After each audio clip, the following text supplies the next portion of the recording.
بسم اللہ الرحمن الرحیم۔ السلام علیکم۔ دجال کا فتنہ امت مسلمہ کے لیے سب سے عظیم فتنہ قرار دیا گیا ہے۔ یہ وہ فتنہ ہے جو حضرت آدم علیہ السلام کی تخلیق سے لے کر قیامت کے قائم ہونے تک آنے والے فتنوں میں سب سے بڑا فتنہ ہے۔ دجال کے مطابق ہم مسلمانوں کے پاس جو معتبر ترین ذرائع ہیں وہ نبی کریم صلی اللہ علیہ وآلہ وسلم کی احادیث مبارکہ ہے۔ احادیث کی کتابوں میں صحابہ کرام سے دجال کی مخصوص سواری کے مطابق روایت کی گئی ہے، جس کا مجموعہ یہ ہے کہ دجال ایک چمکدار گدھے پر سوار ہو کر نکلے گا جس کے دونوں کانوں کا درمیانی فاصلہ 40 ہاتھوں کے برابر ہوگا۔ دجال اس گدھے پر سوار ہو کر سمندر میں اس طرح داخل ہوگا جیسے گھوڑ سوار اپنے گھوڑے پر سوار ہو کر ایک دم ندی میں داخل ہو جاتا ہے۔ یہ وہ وقت ہوگا جب لوگوں کی ایمانی حالت بہت کمزور ہو چکی ہوگی۔ دجال دنیا میں 40 دن گھومے پھرے گا اور ان 40 دنوں میں ایک دن ایک سال کے برابر ہوگا اور ایک دن ایک مہینے کے برابر، جبکہ ایک دن ایک ہفتے کے برابر ہوگا، جبکہ بقیہ ایام معمول کے مطابق ہوں گے۔ دجال کے لیے زمین سمیٹ دی جائے گی، یعنی وہ بہت تیز رفتاری سے سفر کرے گا اور سورج کے غروب ہونے کے مقام پر اس سے پہلے پہنچ جایا کرے گا۔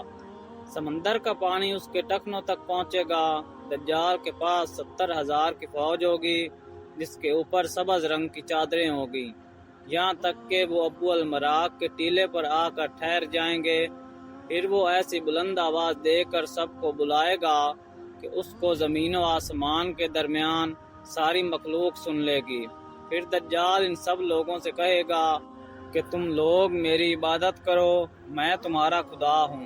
اس موقع پر رسول اکرم صلی اللہ علیہ وآلہ وسلم نے فرمایا کہ تمہیں پتہ ہو کہ تمہارا رب ایک آنکھ والا نہیں ہو سکتا، بھلا وہ رب جو دوسروں کو آنکھیں دیتا ہے وہ خود کیسے بینائی سے محروم رہ سکتا ہے۔ اس بدبخت دجال کے ماتھے پر کافر لکھا ہوگا جسے صرف مومن ہی پڑھ سکے گا اور وہ اسے پہچان لے گا۔ دجال اپنے گدھے پر سوار ہو کر ساری زمین پر گھومے گا۔ زمین کا کوئی حصہ، چاہے وہ پہاڑی ہو، میدانی ہو یا صحرائی، کوئی علاقہ ایسا نہیں بچے گا جہاں وہ نہیں جا پائے گا، سوائے مکہ مکرمہ مدینہ منورہ کے، کیونکہ اللہ تعالیٰ نے ان دونوں جگہوں کی حفاظت خود فرشتوں کے ذریعے فرمائے گا۔ دجال جب وہاں داخل ہونے کی کوشش کرے گا تو فرشتے اس کا رخ پھیر دیں گے۔ ان احادیث کی بنیاد پر یہودی خاص طور پر گدھے کی تعظیم کرتے ہیں اور وہ اپنی خفیہ عباداتوں میں گدھے کو ضرور شامل کرتے ہیں۔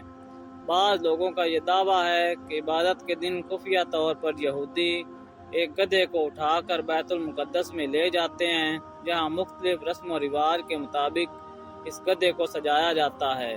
یہ تمام باتیں اس جانب اشارہ کرتی ہیں کہ خروج دجال کا وقت اب زیادہ دور نہیں۔ بلا شبہ یہ فتنوں کا دور ہے اور اس وقت انسانیت دجال اور دجال کی قوتوں کے فتنہ عظیم کی طرف بڑھ رہی ہے، لہذا دجال کی قوتوں سے آگاہی رکھ کر ہی ہم اپنی نسلوں اور اپنے ایمان کی حفاظت کر سکتے ہیں۔